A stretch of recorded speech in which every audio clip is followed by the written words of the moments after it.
pumped to share this new episode with you. So Morgan, Nelson, and I jump in and actually went through everything in relation to neuroscience and how to program your mind and your brain so that you can have a lot more success inside of your business. We talked through a lot of specific details in terms of how to actually stop self-sabotaging yourself. You know, those times when you do the behaviors and do things that you really should not do, beliefs, values, and identities, and how you can actually program those things to rewire yourself for success. It's going to be fantastic. Please enjoy. Dude, I'm excited for this because Naira and I talked about this recently, and I think I would classify you to be the up and coming dude in Australia that does your thing. And I'm like, I watch what you're doing. I watch what you're doing on socials and how you're building these events and transforming people's lives. And I'm like, there's no one like you currently right now in Australia that's on the trajectory that you're on. So I'm pumped to have this conversation. I think it's been really valuable for people. Who's Morgan Nelson? And what tell us a little bit about this guy that's taken over Australia. Who's Morgan Nelson? I guess, we've actually sort of had a funny rebrand, not a rebrand, but sort of niche down more specifically, because when I really got started in this space, I was trying to, I could do so many things with people's minds and I was just so excited to help transformation. I like business, I like speaking, I like all these things. And I created my program, the Dream Lab Method program, right? And that's what I'm writing my whole book on right now. And literally it's like the 5 laws to help someone create their dream life. So when I got started, I was trying to explain to people what I did and what this event was. And I still can't. It was so hard to explain exactly what it is I do. And the other day I was in America and I forget what it was that really came to me, but I was just thinking, I was like, if I was to explain exactly what it is I do, what is it? And you know what I came out with? Mind control expert. Nice. Because I'm like, it is actually my obsession. It always has been. Right. Human influence for both degrees. How do we influence other people? But mostly, how do we influence ourselves? Because it doesn't matter about influencing someone else. Because sales, marketing, persuasion, leadership, communication, that's all influence. And when people hear that word influence or manipulation, they think they have this negative connotation to it, maybe because they've been down the bad path one day with someone being manipulated or a narcissist or something like that. So they have this negative connotation, which is exactly why I'm using it now in marketing, because I understand how to influence behavior. People hear that and be like, oh, and they'll be triggered emotionally somehow, right? And then what I would hope is maybe they'll come to our page and I'll see our content and be like, oh shit, this is kind of good. So who I am now, what I think I specialize in is mind control, helping people really control their own minds so they can absolutely alter the trajectory of their life. But then when they want to start creating success and doing their cool life, most times it's going to involve them having to get started in business. Yeah. It's anyone who's really got to build a successful life, they've got a business. And that's kind of what I sort of push people to. People get attracted to me. They either want to start their own business, or I do suggest strive to be the best in that company as possible. Tim Cook is one of the wealthiest people on the planet still. He's multi-millionaire. Yeah. He works in another company. He's the CEO of Apple. Yeah. Right. So I'm not saying everyone should be a business owner, but you should at least strive to start your own business or understand business and leadership communication to as much as you can, so you can be a valuable asset in someone else's company. There's a difference between an entrepreneur or entrepreneur.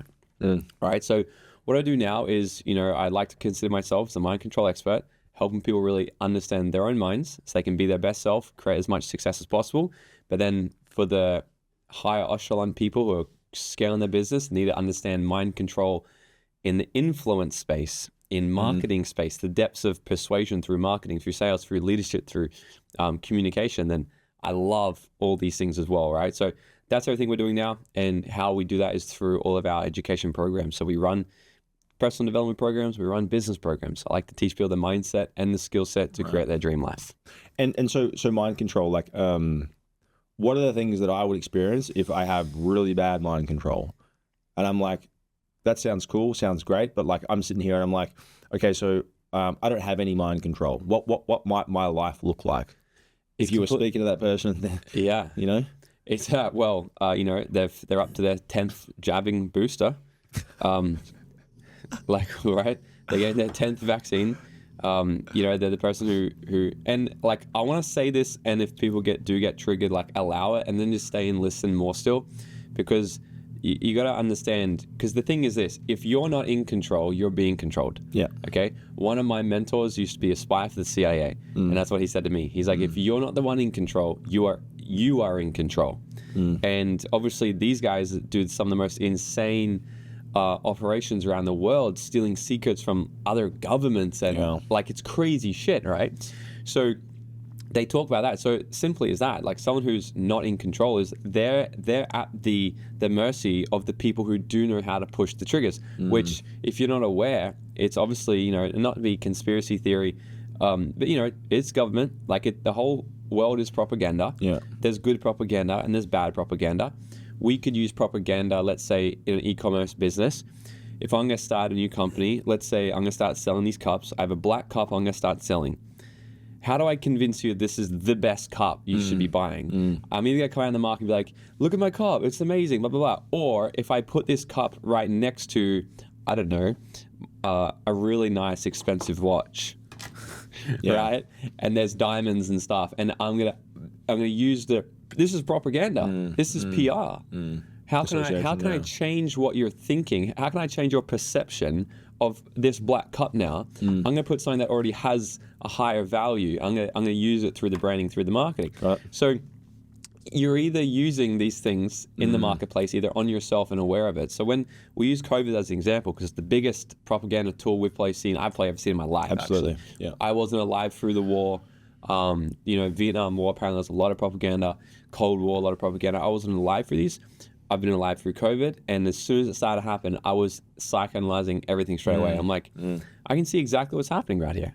You know, I can see these hypnotic language patterns being used. I can see the, you know, pleasure versus pain. I can see people being scared. I can see Maslow's hierarchy of needs, people being smashed down to the bottom level of safety. That's why they're buying all the toilet paper. I can see all these things. You know, so because I was aware of that, I wasn't allowed. I didn't get controlled. So I'm, you know, if a technique shown is a technique blown, they say in magic. So if I'm going to show you how to do my trick, it's not special anymore. Right. So if I know what's happening to me, it has no power over me. So if I'm not aware of it, then I'll be absolutely very manipulated, very controlled, very suggestible. Therefore, I will be, you know, like do you have free will at that point? Yeah. Is there any free will? So if you don't have control of yourself, somebody does. So you'll probably buy products you don't need. You'll be in relationships with people you don't want to be in relationships with. You'll be controlled, manipulated to do things that you don't actually want to do. Right. And then one day you get to the end of your life and go, what was my life actually all about? It was about whatever anyone else put in front of me or told me what I should do, wherever my attention was focused and pushed to. I was about to ask you exactly that. What are some of the symptoms that you would experience if you were getting controlled as opposed to being in control? Because they're very different states. You know, so is it some of the things that you mentioned in terms of, like, you know, constantly being in relationships or doing things that you don't really want? Is there some other examples that people might experience if I'm like sitting there and I'm like, I'm living a life where I'm just being controlled? How would I know that definitively? Yeah, I mean, there's definitely levels to this, you know, because, you know, the CIA invested, you know, did you know that the CIA invested $250 million researching one topic back in the 70s, I think it was, the power of mind control. Wow. And then they later founded that operation. They called it Operation MK Ultra. Have you heard of that? Yeah, yeah. Can we create split personalities in people? Can we literally brainwash them to do other things? So there's levels to it. So there's the end of the pendulum here. You know, all the files literally came out today on the JFK assassination. 80,000 pages. I started looking at some and I'm like, I put in the ChatGPT. It's like, summarize this for me. But one thing that I've loved for so long, Sirhan, the guy who killed Robert Kennedy, right? His brother. He is still in jail today, okay? Still in jail today. He could be released if only he admits that he did it. But still to this day, he won't admit it because he says, I have no memory of that whole week of my life, right? Now, there's out of all the research I've done around, you know, and I'm explaining the pendulum, right? The range of mind control. This is probably as far as I'm aware of that it goes. Maybe there's things I don't know yet. This is what I'm aware of. This guy still to this day has no memory of killing somebody. Not just someone, but who was going to be the next president. He has no memory of doing it. All these things points the direction that he was an MK Ultra psyop sort of person. Right. So there's that level, you know, like, you know, so there's levels to it where he was so done or whatever happened to him to get to that point where he had literally amnesia. He had no idea what's happening to him. But then there might be all the way on the other side of the spectrum, which is probably a little bit more relatable to the average person. How do you know you might be being controlled? I like to look at it like this, is if the thing that I'm doing, if I actually really feel good about doing it, right? Like if I, like, let's say, for example, perfect example is this. I got invited to go this Friday night to some business talk to see some famous soccer player talk, right? And my friend invited me. He's like, come along, tickets for like $800. Like, come, we got VIP tickets. Right. Do you want to come along? And I'm like, oh, that sounds like a really good idea. Like, yeah, I'd be keen to go along to that. And I looked at it, I'm like, I actually don't know who the soccer player is. Do I really want to do it? I'm like, I don't actually want to go. Right. But what I knew is if I had have gone, I would have been sitting there and not actually wanted to be there, but I would have gone for another reason. Whatever that reason is, I'm not sure. Yeah. But there's so many invisible reasons why we do the things we do. Maybe there was some sort of need that I was trying to get met. Maybe I didn't want to let him down. Maybe I didn't want to be the guy that disciplined. Maybe I want to try and get his acceptance, his approval, and be like, oh, I'll take it. Thanks so much. Thanks for thinking of me. Everything I'm trying to get my needs met, there's a fear that I'm avoiding feeling as well. So maybe, if I had been there Friday night, I would have been sitting there going, do I want to be here? Actually, what I want to do is just take Simona out on a date. I just want to and just watch a movie tonight. But I'm here doing this thing. Why did I say yes to this? So the average person can probably overcommit to things. And if they find themselves doing things, they're like, why am I fucking doing this? But you got to have self-awareness to understand, because there's things I do. This morning I did the gym session at 6 o'clock. I didn't fucking want to do that at all. But that's discipline. Yeah. Right? So I allow my friend to control me to some degree to be like, don't be a bitch, get there, right? And because I allowed that, because I need some of that. Because if I train by myself, I don't train anywhere near as hard. Exactly. If I train my friends, I train harder. So I allow that bit of control into my life. But if I was to go to that thing on Friday night, so that's sort of how I'd become aware. Is if the thing I'm doing right now, how congruent do I feel in actually doing that thing? And do I really want to be here? Like, was this a full fuck yes? Was I here because I was like, yeah, I want to be here? Got it. But then even so, you could still be being controlled on that. But I like to go, because one of my mentors will say is like, anything you've bought, you'll justify logically, right? You buy emotionally, justify logically. We all know this. But anything you buy, you will buy. And if I ask you, why'd you buy that TV? You'll tell me, oh, because it was the good size, because it was this. But he's like, that was your last thing because you think you made that decision. But you probably didn't. Like, your shirt you're wearing now is from Karabut, I can tell, right? You probably think you bought that shirt, a logical decision. You probably walked in, you're like, that looks like a nice shirt. Yeah. I'm going to buy that because, and logically, like, that makes sense. But there probably would have been so many things that seeded up to that throughout your life that actually made that decision for you. You'd be like, well, I want to wear nice things, so I'm viewed as someone who's successful or whatever it might be, right? I want to have nice things, I want to wear that. So there's so many things that have already been made up in your head. Yeah.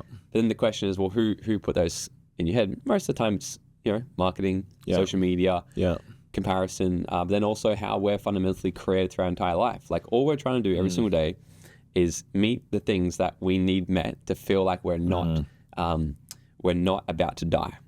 That's the number one thing, is like, we're all afraid that we might die. Okay. Like, so that feeling's normal. We're all afraid that we might die. Yeah. Okay. So we have these super deep fears, and in order to make sure that we don't die and perceive death, we will then do things that maybe we don't want to do, but we'll do it because it's better to feel uncomfortable than to potentially die, if this is making sense. Yeah.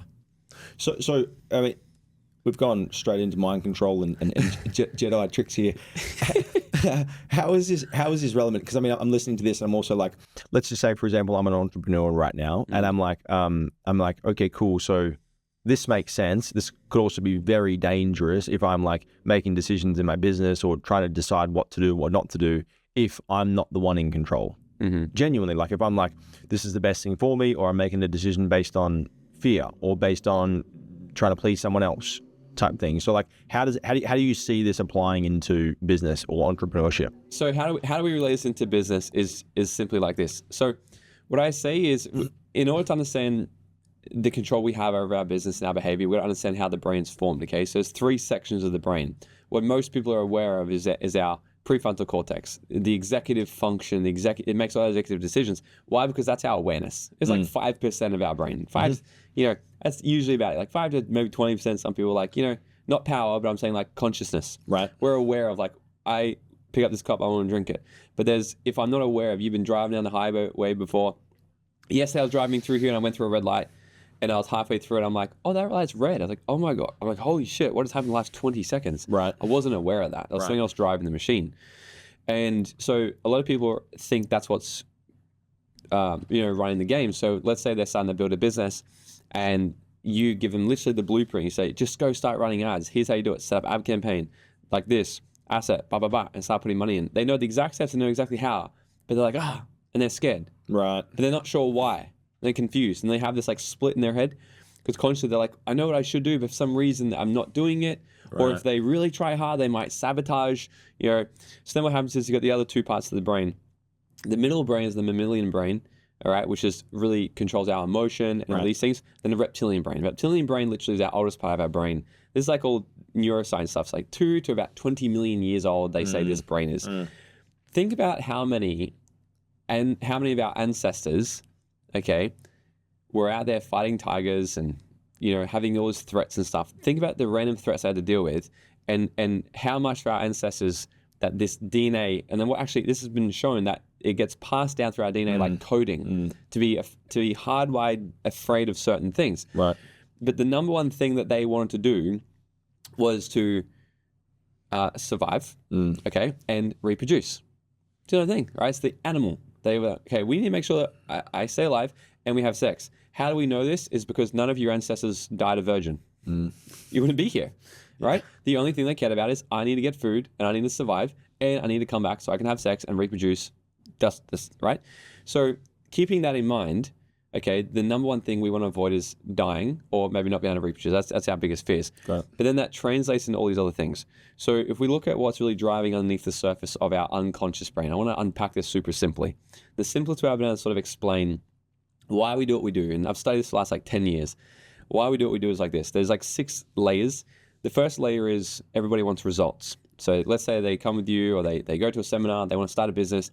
They don't just want to start a business because they want to have stressed, be stressed and learn new skills and push out the comfort zone. They want to start a business so they can have financial freedom and travel with their family and not have to ever worry about money ever again, perhaps, right? The result they want is, I want to live in Italy, delete social media, and be financially free forever in my 40s, maybe. That's the result. Okay, in order to have the result, we're going to back it up one more step. Okay, we need to do some sort of action. We're going to take action. We're going to do some sort of behavior. But have you ever done a behavior before and gotten a really good result, so you did it again? Sure. Have you ever done a really bad behavior, got a bad result, and you did it again? Absolutely. So there's something bigger driving this. If we consciously know, when I eat cheesecake, I feel like shit. Damn, cheesecake's my favorite. Right? It's like, I know that when I avoid doing that sales call, I don't make a deal, but I'm going to do it anyway. Is this interesting? We know these things, but we still do things we know are bad behavior, even though it's not get us a result. So underneath this, we need to have a skill set in order to do a behavior. Okay, I can't do a sales call unless I know how to actually pick up a phone, speak to someone, and at least have a basic level of communication skills. Yeah, sure. Got to have some sort of skill set. But a lot of people teach this top still levels, right? I'm going to teach you the skills so you can get these things. This is why I love teaching the skill set and the mindset. Got it. So these are the top 3 kind of things. The skills, the behavior, and then the result. Yeah, you have skill set. You have a skill set, then you can do the behavior. You can actually act on the skills because now you have knowledge, right? You can apply the knowledge, then you hopefully get a result. But if that was the case, then we've met people. I'm sure you know someone who's like an incredible singer. They're just born like gifted.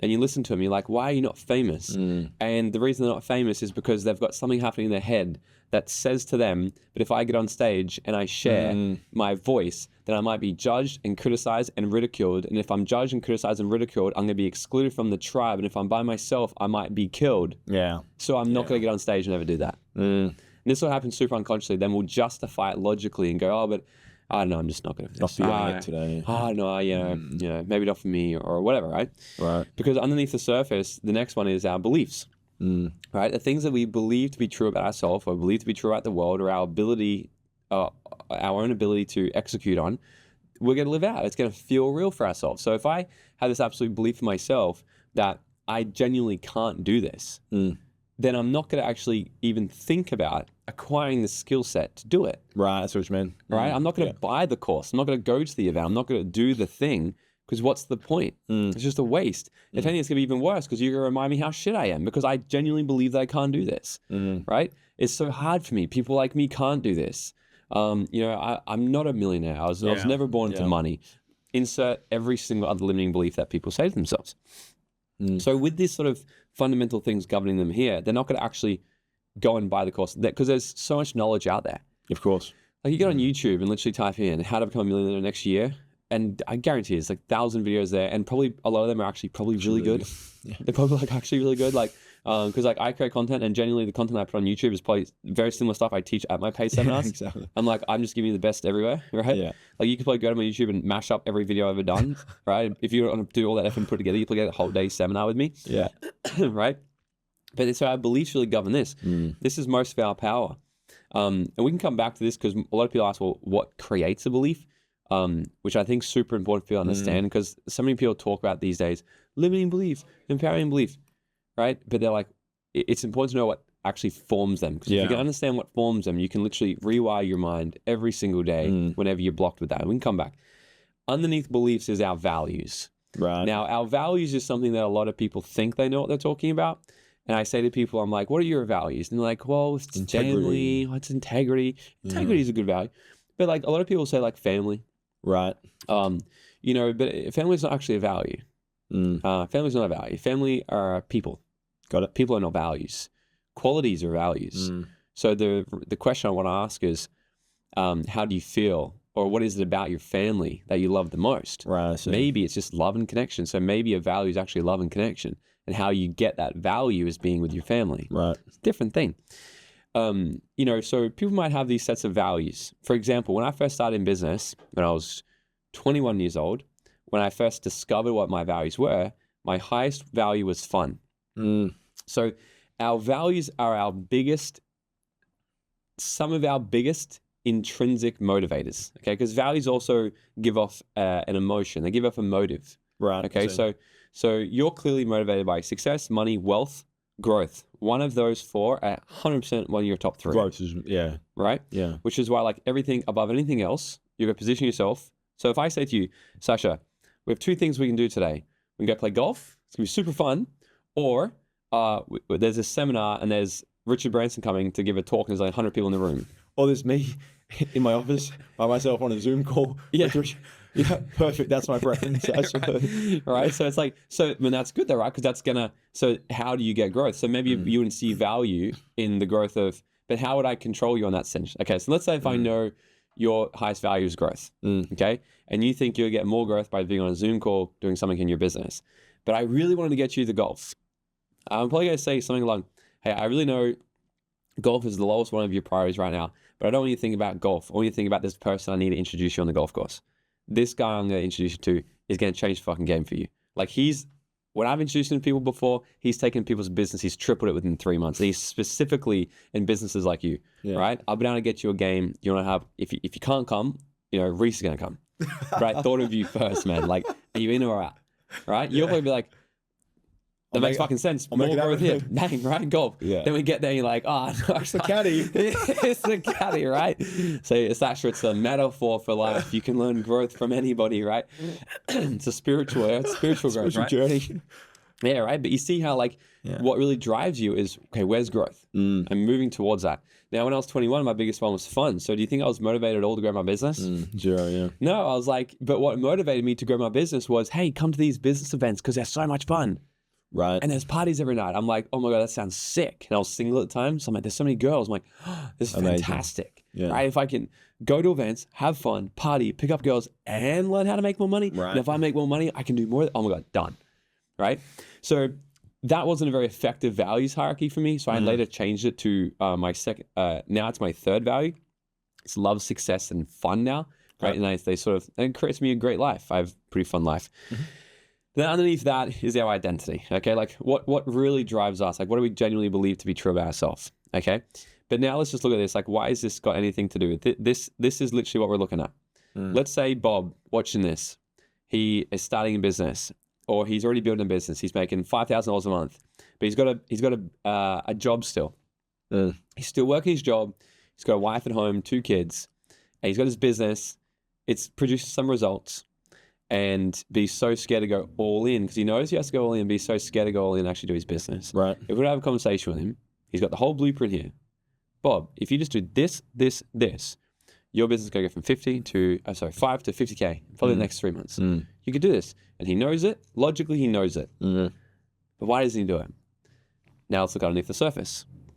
Well, let's see let's say, for example, Bob, let me just do the exact example that happened to me. I had my business. I never cracked about 18K a month for like years. I was working so hard every single day. Never got past it. And I looked at it. So my highest value was love. Second one was, then integrity and all that shit. Second one was success, right? Success was the second one. So I was really always moving towards success, events, working, these things. But I had a limiting belief, right? So I had a belief to be true about the thing that I valued the most. Right, that's what you mean. Yep. Everything we're trying to do on this planet is move towards pleasure and avoid pain. That's it. We want to seek comfort, avoid discomfort. Yeah. But funny enough, in the pursuit of that, we often end up living a world that's very uncomfortable and horrible. So what happened to me was the belief said, if I'm very successful, I'm going to be lonely, bored, and outcasted. Got it. I don't know where the fuck that came from, right? We create most of our beliefs from 0 to 7 years old. Who knows where that came from? But that's what was in my head. Now think about this. If you're in a tribe back in the day, okay, you're 2 million years old, 2 million years ago, you're with your tribe, and you're carrying food back to the village, and all the tribe go left down this path, and you're like, no, guys, we gotta go right. And they're like, no, we don't give a shit, we're going left. Where do you go? But even if you know the answer's actually right, like logically, you're like, I have the fucking map, like I'm the navigator, guys. It's this way. And they're like, no, we're going left. What do you do? 10 of your tribe going this way, and you know you're going right. Where do you go? You're going with the tribe. Follow them, yeah. You're going with the tribe. Because here's what we know. And they proved this with an experiment called the Ash experiment, right? And I've talked about it so many times on podcasts and events and stuff. And the Ash experiment, they essentially showed that we will eventually just comply with what others around us are doing. Is this the line? Yeah. Oh, Yeah, so what scientists did, they put 4 lines on a board, and one of the lines was like double the length, okay? And they had 3 paid actors, 1 real person. They told all the paid actors, come in and you have to circle A, which is like the first line, it's the wrong answer. And they asked the group, they say, okay, all you need to do is just put a line around whichever line's different. So the actors will come in, they circle A, and the real guy's like, the hell, that's not right. And he circles D. He's like, the hell? They reset, they do it again. Every single time they did it, you could see this person lose more and more confidence, doubt himself more doubt. By the time they got to the 4th, 5th, or 6th time, every time they've done it, what happens is the real person just goes, yeah, it's A. it gives me chills like thinking about that. I'm like, that's terrifying. Isn't it wild, right? Yeah. So logically, right? But then what they also did, they put someone else next to him, right? They put someone else who went before him that was also a real person, and his result could be completely swayed if someone else before him actually voted the same one. So, and then the statistics came massively down. So really what they've shown with this is the power of your environment. Essentially, it doesn't matter, you can't fight it because we are hardwired to survive. Yeah. We know that back in the day, 2 million years ago, we have a much better survival rate of getting home and reproducing if we are with our tribe or if we're by ourselves. Even if we know this is the path of danger, this is the path of safety, I'm not going to take that bet. I'm going here because even if this is dangerous, I got a better chance with 10 than going anywhere by myself. This is literally what's playing out in anyone's mind at every single given moment. So when I had that belief of, well, if I'm like that, I'm going to be lonely, bored, and outcasted. If I'm lonely, bored, and outcasted from the tribe and by myself, well, fuck, I might die. Yeah. My body feels that this is horrible. So I'm going to do everything in my power to sabotage it. And then how I know this shit works so good is when I got in and actually like dissected my own brain, right? Like do the stuff that I teach on people, I changed that belief. This was in October, okay? In November, I can't remember exactly. I think it was like 25K a month or some shit, right? Biggest one. January, I did $85,000. February, we did I think it was about $165,000 or $180,000 a month. Wow. Right? Wow. 4 or 5 months later. Wow. Because the thing is, the conscious mind is the goal setter, but the unconscious mind is the goal getter. Yeah, true. So you can sit there and like say I want this, but that unconscious is going to be the thing that will actually these get things after are going to come up, and if you can feel this discomfort in your body, you're like, I'm going to be a millionaire. I'm going to be a millionaire. Like, feel where's the discomfort? Like, where is that bullshit? Where's your mind calling out bullshit on that? Because there's something that's just trying to protect you, and it's just got this story that's been made up. And the more times we repeat a story and a pattern, it forms. It literally, they've shown this through neuroscience is where neurons connect and they create like a pathway to carry information through. our brains are lazy. So we use 2/3 of our body's energy per day just in our brain. It's just sitting there thinking.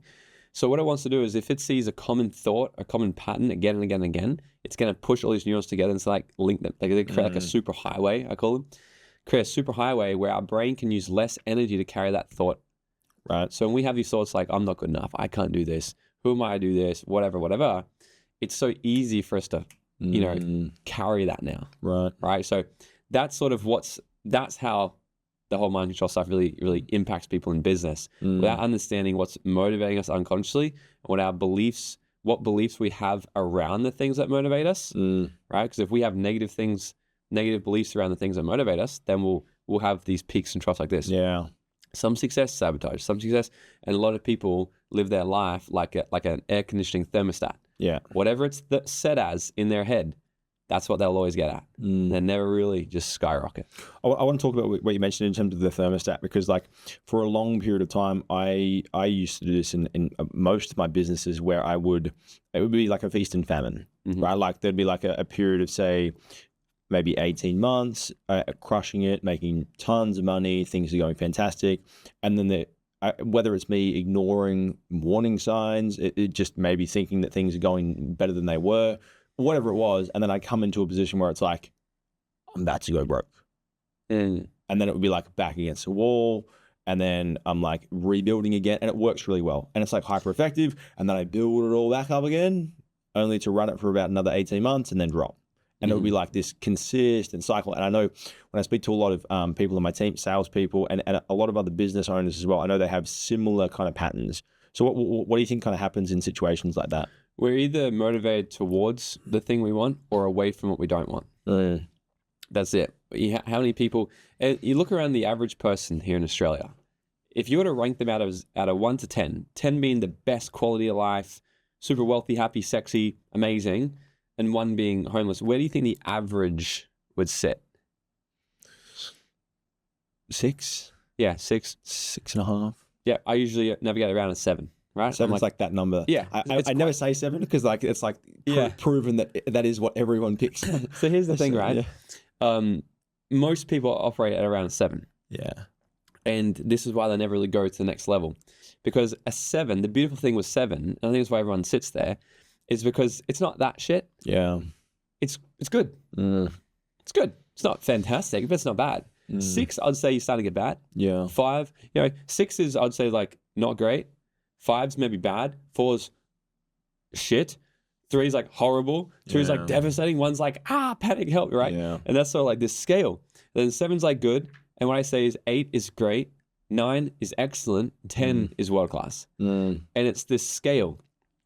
But why is it that most people will start a diet? Okay, January 1, I'm going to start this diet.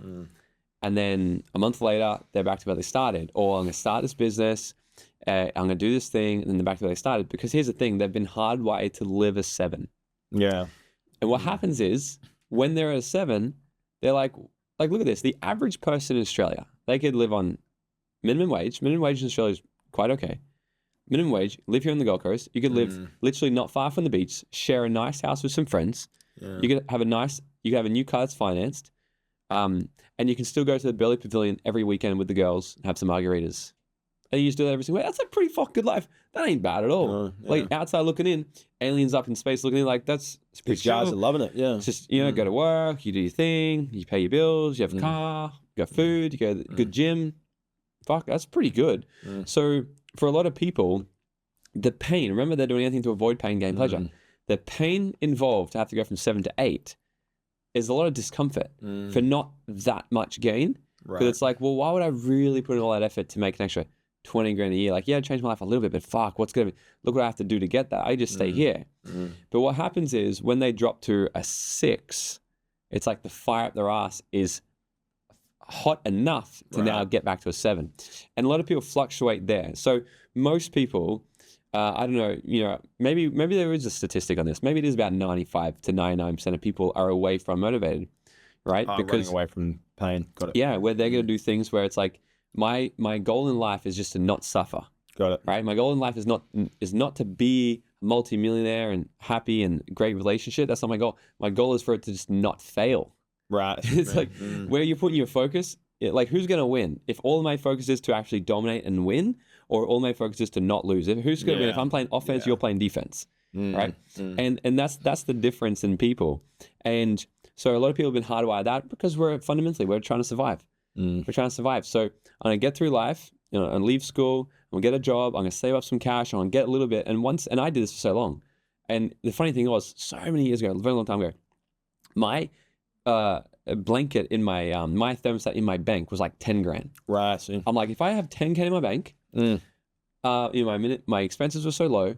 I'm like, that's super chill for me. It's super comfortable. Right. And I had this cycle where what I kept doing was I'd get the 10K, then I'd quit my job, and I'd go and travel for 2 months.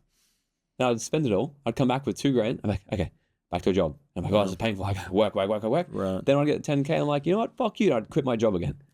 I quit so many jobs because I was like, I'm okay. I'll just travel. Yeah. I can travel for 2 months without much money in my bank.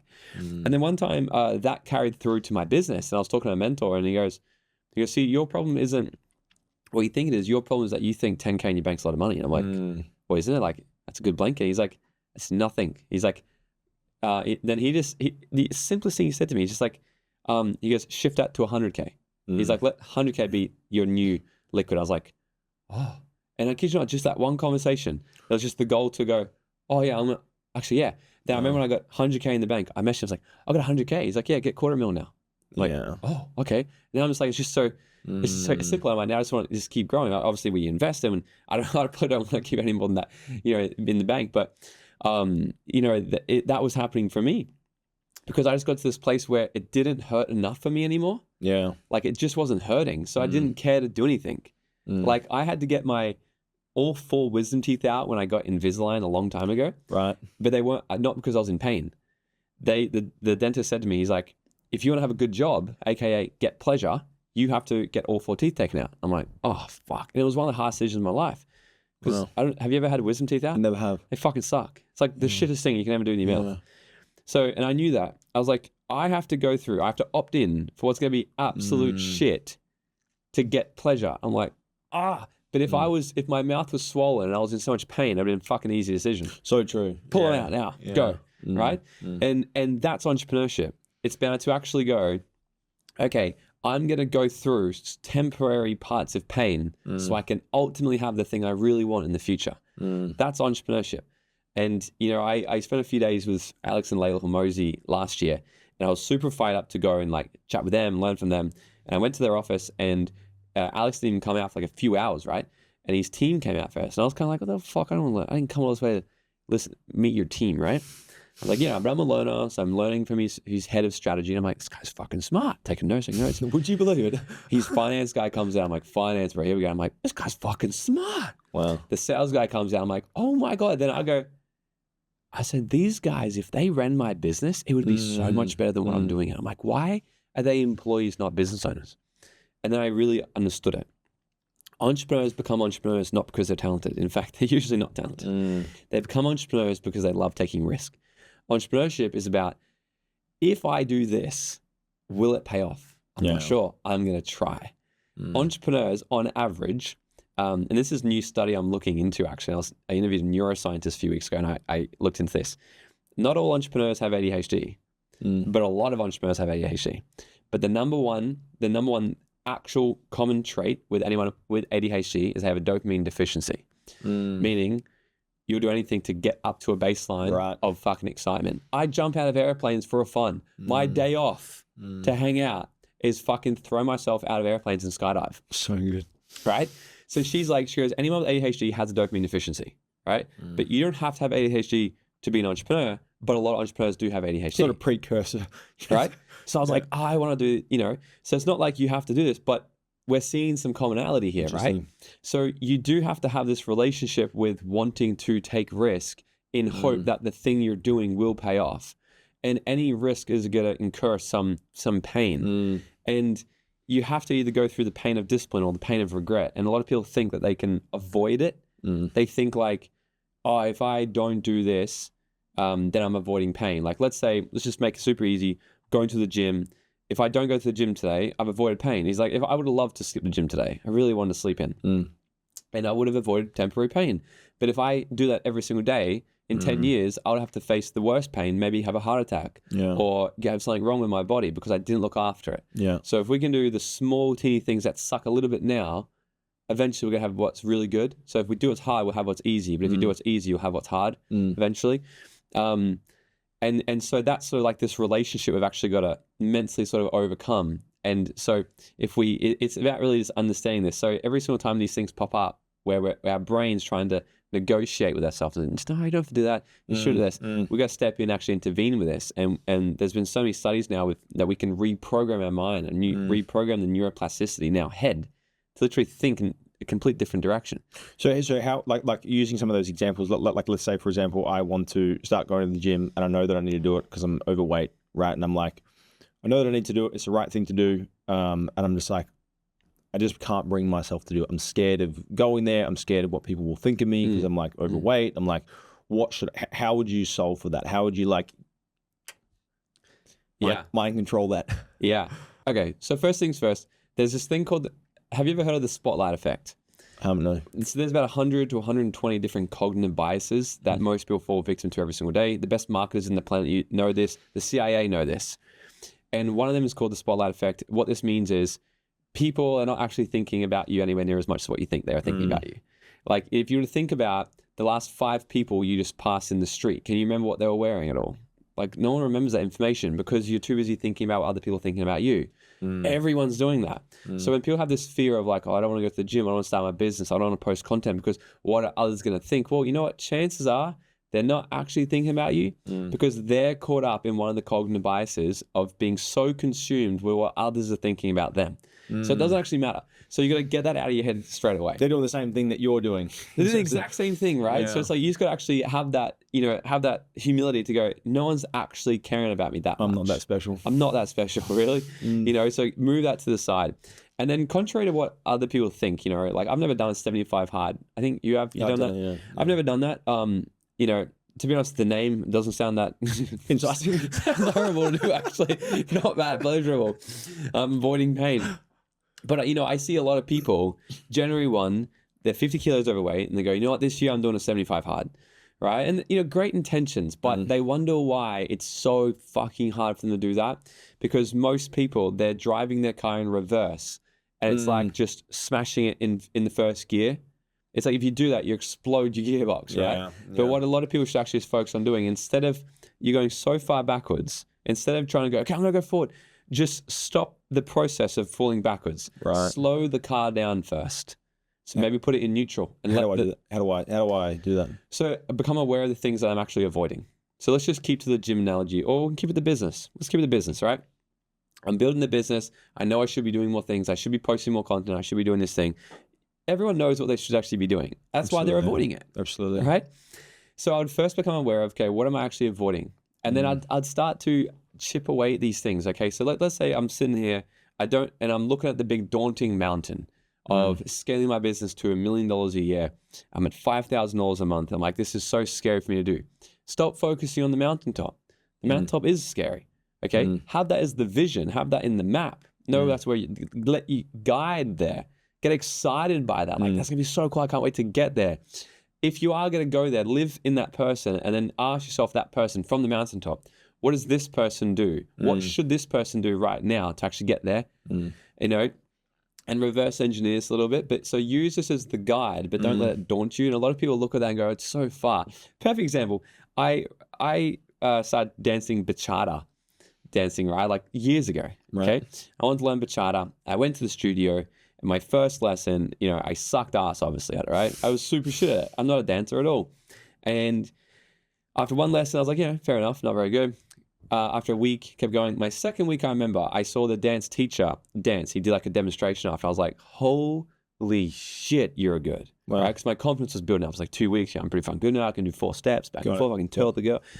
So I'm like, I'm going to be the best. I see this guy, I'm like, holy shit. Right. And I go to him after, I say, how long have you been dancing for, man? And he goes, I've been dancing 28 years. And I went home that night and I said to my friend, I'm not fucking dancing anymore. He's like, why? I said, I'm never going to be as good as this guy. Yeah. I'm never going to be. He's been dancing longer than I've been fucking on this planet. And as it came out of my mouth, I'm like, that's so dumb. Yeah. But that's how we think. Like rationally, that doesn't make any sense. Like, why would I compare my progress now I just started to the guy who's devoted his entire life to it? And then when I switched it, I got inspired by him.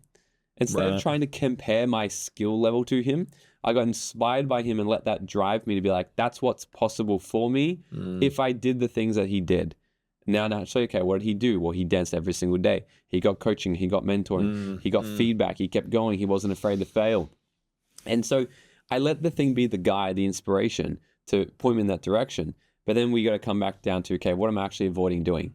And just like the car in reverse, putting into neutral, like what is your neutral?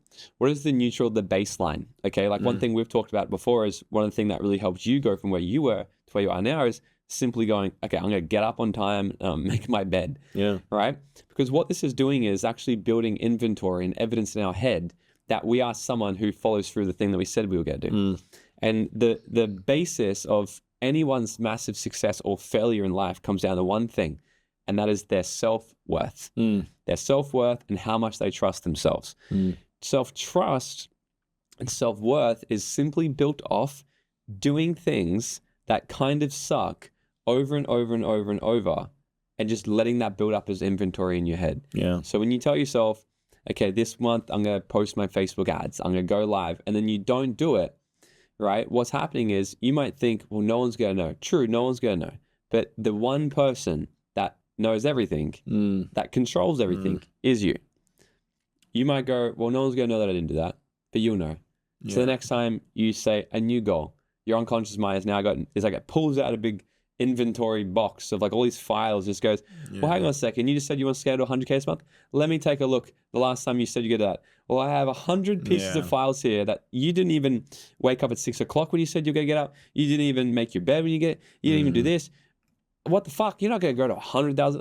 I don't believe you. I'm going to check. I'm not going to be motivated. It's almost like a CEO saying, CEO has 1,000 staff and the CEO goes, guys, we're scaling to $1 million a month this month. And he's like, he's super fired up. And he's like, yeah, beautiful. Okay, you got that? And he walks away and goes to play golf. And all the employees understand that if we go $1 million a month, we're going to be burned out. We're going to work double time. We're going to work weekends. I'm not going to see my family. This sucks. There's so much pain. So let's work against him. Yeah. So it's not going to happen. The 1,000 employees is your unconscious mind. The CEO is your conscious mind. We're like, yeah, let's do this.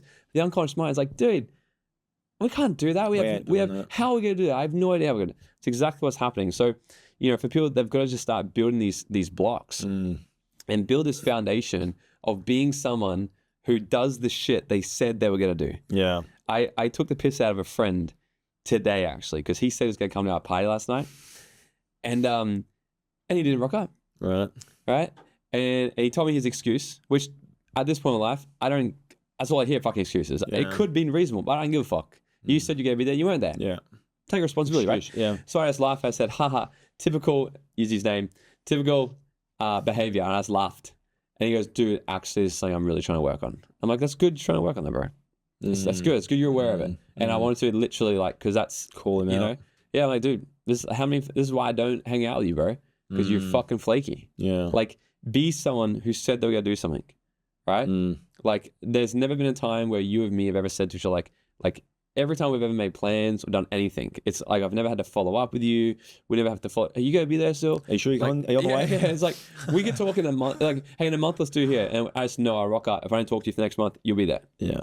You know, it's like because and it shows in your life, in your business, because you've become someone who's done the thing you said you're going to do. Yeah. That's where it all builds. And once you start to have this confidence inside, you can accelerate this shit. People might look at the things I do now and they're like, oh, how did you launch this new studio and all this stuff this month, this year?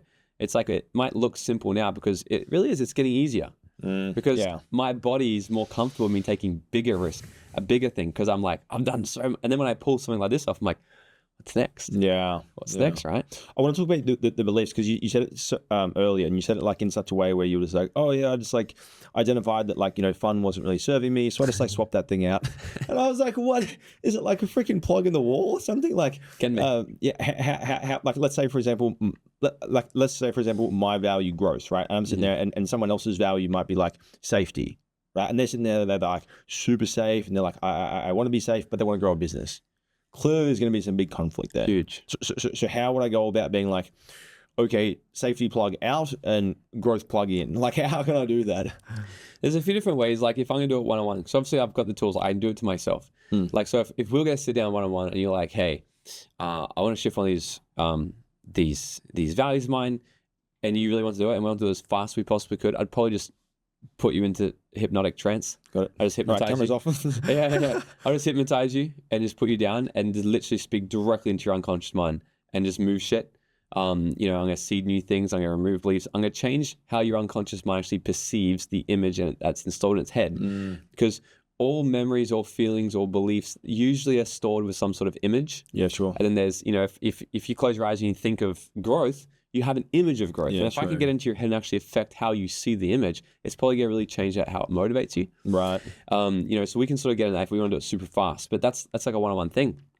No one can really go do that themselves. I'm careful what I say because I don't want anyone to try to do it themselves. Of course. They try to, they could really fuck up their own motives in life. Like if they don't do it wrong, they could literally be someone super successful and then have no ambition anymore. Or they might be an absolute, they're doing okay, they're a great husband, and then they might go, oh, I want to get really rich, and they change the number one value to being rich, and then the only thing that they care about in their life is being rich. Imagine what would come at the cost of that. Imagine someone trying to have a family, the number one value is rich, and like that's the number one. It's almost like that's a heat-seeking missile. That's the number one target. Yeah, and family is number 5. Or my kid, you know what I mean? It's like, well, that's gonna come first. So. We can definitely do some crazy shit one-on-one, really cool stuff. But otherwise, this is why people spend 3 days with me. 3 days, we take them through a lot of things and we take them through a lot of exercises.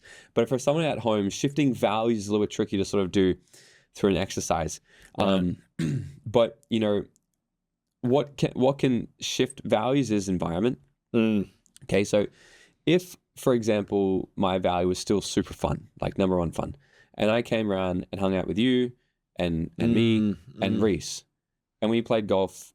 No, we didn't play golf. We mastermind every weekend.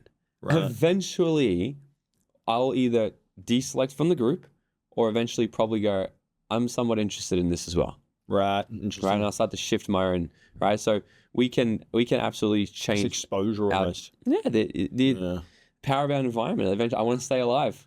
If I want to stay in this tribe, I should play value the same things as these people. Right? We've seen people join cults and completely go against their family. So true. Completely shift their values and what is actually important to them in their life. So there's a few options. One-on-one, I'm expensive one-on-one though. Or there's 3 days. People spend 3 days with us. Or if they want to shift their values, that's why I like masterminds, podcasts, these things. They can start to really let this. And this is a longer period, so it depends. If you want speed, you pay the price. Yeah. If you want, and then there's the middle ground. We run seminars and event stuff. Or if you want like the longer time, you don't have the money. Consuming podcasts like this, being in the corner of people like this definitely going to start to shift your values. But the beliefs, this is a simple thing. So anyone who wants to shift any belief in their life, they can just do these 3 things. Right. The first thing is you got to become aware. We cannot intervene with a world that we can't see. So this is why radical awareness of our own behavior is going to be the first key to shifting anything. So we've got to become aware that, okay, I'm doing that thing again. And what's the thing I say to myself? I can't do that. Or I'm not good at that. Let's just go something super. I'm not good at that. Number 1, I got to become aware. Great. Now I'm aware. I'm aware of that belief. I can't do that. Okay. Number 2 is I need to understand it. Understand, where did this belief come from? Where did I decide that I couldn't do this? When was the first time I made a decision in my life that I couldn't actually do this? Was it, because, mum used to tell me all the time, don't do that, don't do that, don't do that when I was a kid. And, so I just created this belief that I can't do anything. Right? And literally, this is where shit comes from. When I was 5, mum said that, okay. And how you could understand deeply is the best way is to flip perspectives. So if the belief was created because someone else, let's say mum was saying this, jump into her shoes for a second and go, what was actually her intentions here? Right. Did she try to limit me in my whole life, my potential in that moment? Or was she just trying to keep me safe because I was playing with a fucking knife or some shit as a 5-year-old? Right? When you understand it from a different perspective, like I said before, a technique shown is a technique blown. Right. If we understand from a different perspective, that it starts to dismantle this belief already. Like and it breaks like how much you're holding on to. Yeah, it really does. Where like, and this is overcoming objections, because an objection is a belief. Right? So if I can let you look at your own objection from a different angle, your objection's going to change. Like, so true. And it can be as simple as that. Yeah. Then the third one is reconditioning. So once we're aware of it, I can't do that. Now I understand it. Well, mum said that. Well, mum didn't really mean that. She's just trying to keep me safe. Oh, so what could it mean then? Well, I mean, I could do anything I want. That's a pretty good one. Right. Let's start to recondition that then. I'm going to put it on my phone screen. I'm going to set 10 alarms a day. Every single hour it's going to go off with the affirmation, I can do anything I want. I'm going to put it on my board. I'm going to see it everywhere. I'm going to say to myself as much as possible. I'm going to get myself fired up. I'm just going to start to ingrain this into my nervous system as much as humanly possible. And the next time I hear myself or feel myself saying, I can't do that, I'm going to just try to intervene quickly and go, hold on. That's bullshit. I can do this. Right. It's just this pattern of literally building this muscle because our brain is a muscle. We're building these neural pathways again. And if you go to the gym one time and do bench press, you're not going to get jacked and juicy like you, right? Right? You got to go to the gym every day, even on the days you don't want to do it. Yeah. You just got to keep doing it, keep showing up over and over and over. And that's the exact same thing we can actually start to do to reform these beliefs in our head. Dude, I think this is really cool because I feel like you make it seem really, really, really simple, and I feel like the cool thing about it is like you're also like a demonstration of the work you've done. You know what I mean? Like listening to you communicate through these things, and like I can really tell you understand it. You're able to do it. You're able to facilitate through. The one thing you mentioned, which I think is really interesting, is like so you're like the one-on-one with you, the group in terms of the environment, and being able to facilitate that, and then you've also got this podcast. And so it's like what you mentioned in terms of the environment thing. Go and hang out with people in masterminds if you're going to play golf, and that was the top thing. Fun. You hang around with people, Reese, me, and you doing that. Eventually, you'd be like, all right, fuck it, I don't have fun anymore. And so it's like, what you're creating in that event, and I've been to your events, like they're epic, and so it's like you're creating that environment for people to actually get exposed to that, and it's like, wow, this is change. Oh, this is what it feels like for me to be there, you know. So I think it's really, really, really epic. I just want to recognize you for the epic work that you do. Really, really, really cool. Yeah, it's like people need to peek over the fence. So like a lot of people live in this world of black and white, and that's all they know. It's like it's all black and white, black and white, black and white. And then they need to climb over the fence, peek over and see it as a land of color, right? And sometimes people do see the land of color. They're like, oh my God, life can be so much better. But they cling onto the fence. They cling on the fence for, you know, and what happens is because they're afraid to leave their old tribe. Yeah. Because it's the crab mentality, you know? You put one crab in a bucket, it'll crawl its way out. You put 20 in a bucket, one tries to climb out, the others grab it, pull it down to what they think they're trying to save it. So it happens, you know, and they try to climb out and they're afraid that, well, this old tribe's going to, you know, they're going to make fun of me or they're trying to pull me back down. You know, everyone to really leap into an incredible life, they've got to make that decision. And, you know, I think the rest of their life really does begin when they do make that decision to be okay to cut ties with the old group. You don't have to get rid of them, but don't let them control you anymore because that's what's happening. I think you got to get rid of me. Yeah, you said get rid of them, right? Right? You know, like there's some there that you should get rid of. And then some, like what you can do is you can control how much they're in your life. Yeah. Yeah. You know what I mean? Because then that could be a thing. Like if you say, get rid of your friends, some people be like, oh, that's scary. I've been with me forever. You know, it's like, it's all good. Like, sure, love them, sure, but distance a bit more then. On my terms as opposed to just control. Set some boundaries. Because remember, like when you, like back to the start of this conversation, you might go to a party because you don't want to feel left out because they're like, oh, come drink, you pussy. And you go to a party, but you're like, I don't want to be here. I want to be working my business. Yeah. You're being controlled. You're being controlled through guilt, shame, manipulation. You're being manipulated every single day. So allow yourself to actually be in control of your mind so they can't manipulate anymore. And allow yourself to be, you know, I actually share this. You know what's funny that we're actually having this conversation? Because when I share this analogy, I use you as the metaphor. You want to hear this? Yeah. I don't even know if I've told you this. This is fucking hilarious. Because I'm like, doesn't matter what group you're going to be in, there's actually going to be banter and manipulation in each group. Okay? So let me give this a super funny example. When I first moved back here to Australia, so we didn't know each other yet. I moved back here to Australia, and I plugged back into my old friend group that was here 4 years. Because I left, I traveled overseas for 4 years, lived in Bali, did all that stuff, right?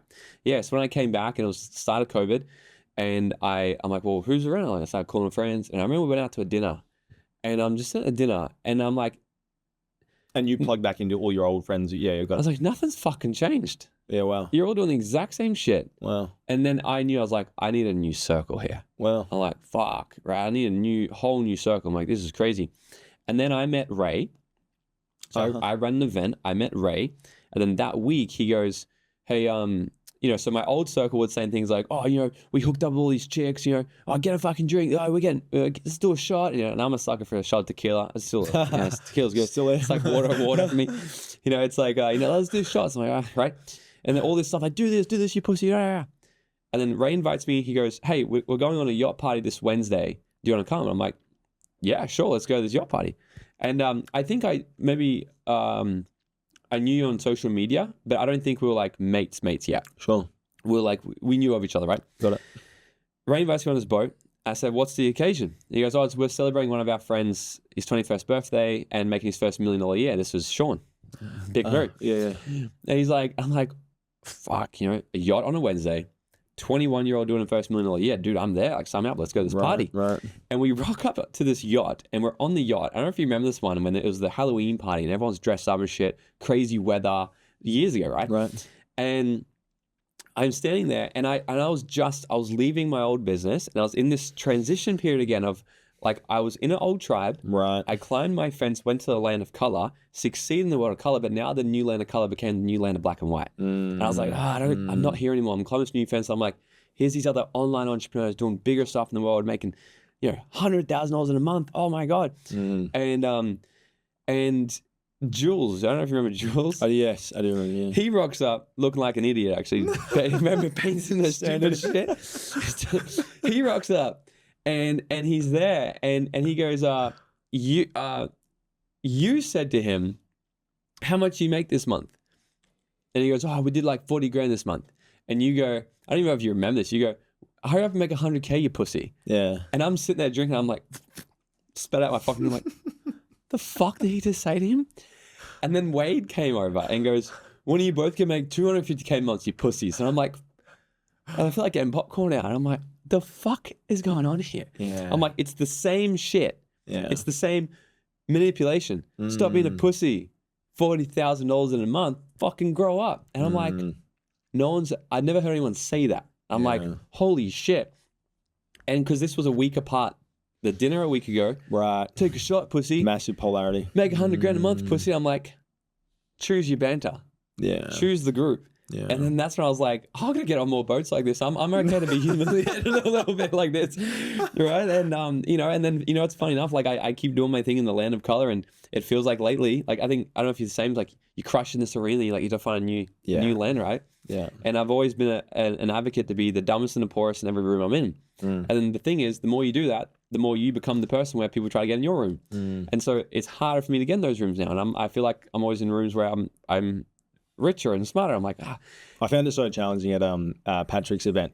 I noticed it there massively, this exact concept. So I was like there and there's like, most of the guys in the room are like 80 million, 150 million, 350 million. annual. Yeah. Yeah, wow. Like all of them were like 60 plus. And then there was like one or two people that were like 15 and then one guy that was like 6 million. So it was like no one was like anywhere in the lower brackets, right? And so like I was like, all right, cool. Like, and it was so interesting because like on the first day, there was like it was only the higher players, which was like myself and like 19 other guys, right? And I was like, I don't know, low in that rank, not the lowest, but I was like low, right? And so I was like, we were at this cigar night, and I noticed I was going around like communicating with these guys, and some of them were like 100 million, 300 million, talking about their jet. They flew in on their jet, and I'm like, cool. And so we're having conversations, and I'm like, noticeably uncomfortable. What do I talk about? What color is your jet? So what? So and then I'd like turn around, and then like some of these other guys who were like, from the second day, they would come up to me and they'd be like, bro, you're making this much?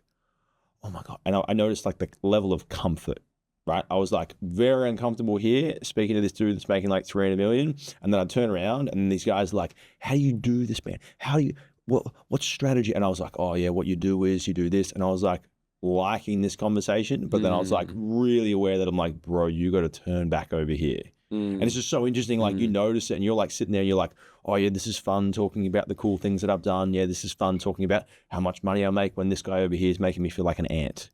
And I'm like, I'm going to get a drink now. You know what I mean? It's so interesting.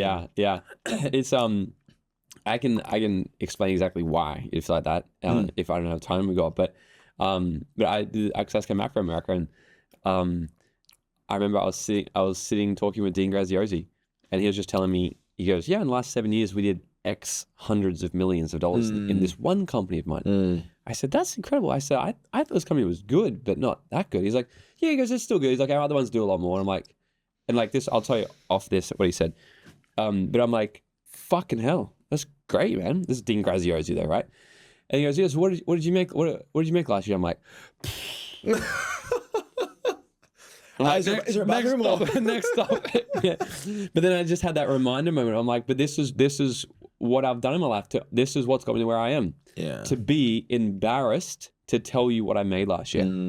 And that's a good signal for me. Like, and it's the good humility check within myself to be like, can I hold the tension of my ego being bruised for a second? Yeah. To actually say, yeah, we did this much. You know, and no, it's still great. Like, I'm still happy, but you know, he goes, yeah, so we did this. This is what our company's doing. Da, da, da. Me and Tony Robbins were doing this. You know, we just did 1.3 million people on a live event last week. So tell me about your event. How many is it your last event? And I'm like, context. And I'm like, oh my God, bro.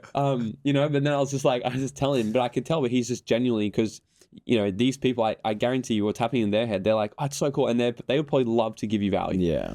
You know? It's not like, oh, what are you doing? Yeah, it's like they're not genuinely curious. Successful people are actually past the point of trying to be like, I'm better than you. They're just like, that's so cool that you can crush it as well. And if I can help you, like, and that's what I found about the most happiest and successful people, they'll always be very happy to want to analyze the shit out of you because they'll still learn something. I remember Ty Lopez actually shared a story with me. He was at this event and he met Elon Musk. And they crossed paths in the bathroom actually, and Ty was talking to Elon, and he's like, oh, what's up, Elon? Da, da, da. And Elon goes, oh, I know you're the internet guy. Yeah. And Ty goes, yeah, yeah. And then Elon started asking him questions. He's like, what do you think? You know, what do you think about Snapchat? What do you think about this? And Ty started going, yeah, this, da da da da da da da. And then Elon goes, cool, that's nice, thanks. I think you're wrong though, but nice to meet you anyway. And he walks away. And Ty's like, what the? He goes, not only did he just say like, asking all those questions and said, I think you're wrong anyway, and walk away. But I just spent the last 5 fucking minutes I had to talk to Elon Musk, telling him, I didn't even ask him one question. Wow. So here's Elon, the world's richest person, finding someone Thai, he kind of knew this dude online maybe, and he spent 5 minutes, what can I get from this? He's asking questions. Yeah. So Elon's not walking around going, I'm the best, ask me questions. Hey, do you want to know something about space? Hey. He's like, oh, this guy's good online. Hey, this. Wow. Right? And, you know, so that says a lot. One thing that one of our mutual friends, I think, then I don't know, this is going off topic, so I feel like we'll close off on some of those. But I feel like one person that nails it is Reese with that guy, like in terms of like curiosity and acting like he's able to just like in any environment, you'd be like curious to learn anything. And I'm like, man, I swear that's a corollary to his success. He's just like any environment, he's like, what do you do there? How do you do this? How do you set that up? And I'm like, how are you asking that question? You know, it makes you so much more successful than me. Yeah. It's so interesting. Yeah. But that's, it's the inquisitiveness in someone that can help just that next thing. And having, you know, I was even walking with one of my friends the other day, and he's a pretty big podcaster. And I said to him, I was like, you know, the struggle I'm having at the moment is sometimes I interview people and, you know, I'm not really learning anything anymore. Because like, you know, without being a dick, but like, obviously, this is my space, and it's you know. And he goes, I think you could find a homeless person and learn something from them. And I'm like, you know, you're not wrong. You're not wrong. I think like, you know, if I was to really try, I probably could, you know. And I think it's how do you balance that humility of continually striving and balancing the pride of what you've done, but then also going, I could, if I put it away, if I hold this award in my face, like, look what I've done, then I'm not going to see the person in front of me, the 7-year-old woman who maybe is broke now, but she had $1 billion company one time, and you know that you'd never know, you know, and so it's an interesting thing. What would you say would be like one thing if people were to be able to take maybe a practice, like a philosophy, a way of thinking about like the way that you operate into their life, specifically to help them with their business? What would that be? Like some of my mentality around business? Yeah, like a mentality or like a principle, like something that you think like that you just turn on that helps you to operate better. Yeah, one of the best things is what I shared last night actually, and you doubled down on this actually, is I make 60% decisions. It's probably like I'm really big for making 60%ers. And what that means is I listened to an interview one time with Barack Obama, and they asked him, they're like, how did you know that Osama bin Laden was going to be in that building at that time, and you sent your most elite SEAL team in the world to go and kill him? How did you know? And he goes, I didn't know. but I was 60% sure that he was going to be there. So we acted. And they were like, what do you mean 60%? Like that's nearly flipping a coin. He goes, yeah, you see, but in my position, someone like me, I don't have time to get all the information to get 100% certainty. Because if I'm 60%, we got to act.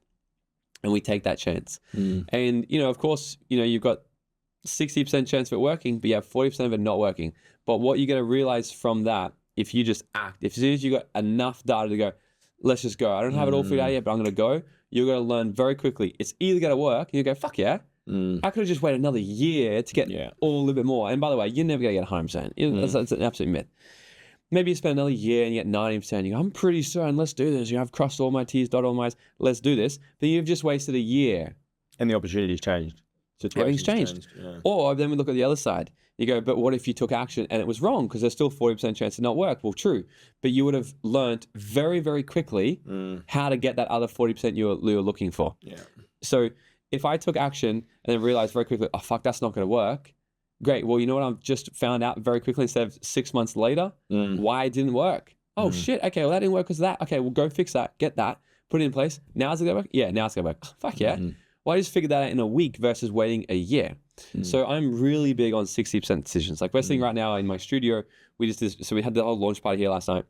And that was like one of the themes I talked about because everything we're doing here, I didn't know we could actually do it. Like there's, so that's probably my biggest thing that I think's really helped me get to where I am. I'm 60% sure done is better than perfect. It's never going to be perfect. If we're waiting for the perfect time, people are like, but I'm a perfectionist. Well, let me ask you a question.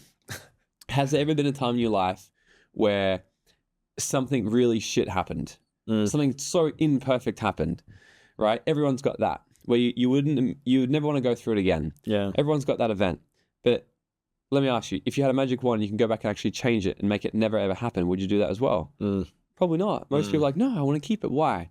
Because that absolute imperfect event made you exactly who you are right now, who is absolutely perfect. Yeah. Because the things that are the things that were imperfect is actually perfect. Yeah. So there's no such thing as actually perfectionism. The very thing that nothing is actually perfect is what makes this life absolutely perfect right now. Yeah. You can't control this level of perfectionism. So you just got to operate, take action with what you know right now, what you have in the inventory, what you've got there. Act on that, decide, go, because you're going to learn a lot more from the mistakes you'll make than what you ever would have done. Doing more research, more books, more calls, just fucking go. I love that. I think that's a great way to close this up. I want to also give people an opportunity because I've seen some of my clients come into your community and thrive and do really well. I know Zian was here last night. I met her actually in person. Zian or Zian. Oh yeah. She was a client of mine. She comes here and she loves what you do and she talks about it in like so highly. So, what are some ways that people can connect with you? Or are there some events and things that people can come and spend some time with you? Yeah, I mean, like if they find me on Instagram, Morgan T. Nelson, like we're always doing events, like really different, so what's coming, I don't know when this episode will come out, but next week we're running an event. We have Andrew Bustamante, who's an ex-CIA spy. We're doing an event together. That one's free. Right. We ran a party here last night. We literally just opened doors for anybody. So we do like a bunch of like free stuff around the country. But then if they're really looking for like serious deep change, they're gonna come to the Dream Ladder Method. Like that's my signature 3-day program. It's like 40 hours of content in 3 days. It's fucking wild. Right. But the who they walk in on day one is a complete different person on day 3. Like that's the last decade of my work. Put into 3 days, literally give them everything we can to brainwash them to be exactly who they want to be. So they can walk away with more skills, more certainty, more confidence, less fear. Not being controlled by these invisible forces within, where they're actually back in control of their own life, their business. So this is why people just thrive after that event. So if they want, they can just reach out to me on Instagram because there's not only where they buy that online actually. It's sort of, Good. Amazing. Well, I appreciate you, dude. Thanks for the work you do. Thank you, my man. And then in the podcast, they should just if they want to spend money, just consume podcast content. If they want to spend money, come to an event. Yeah, done. Yeah. Done. You got it. Love it, bro. Amazing. Love it.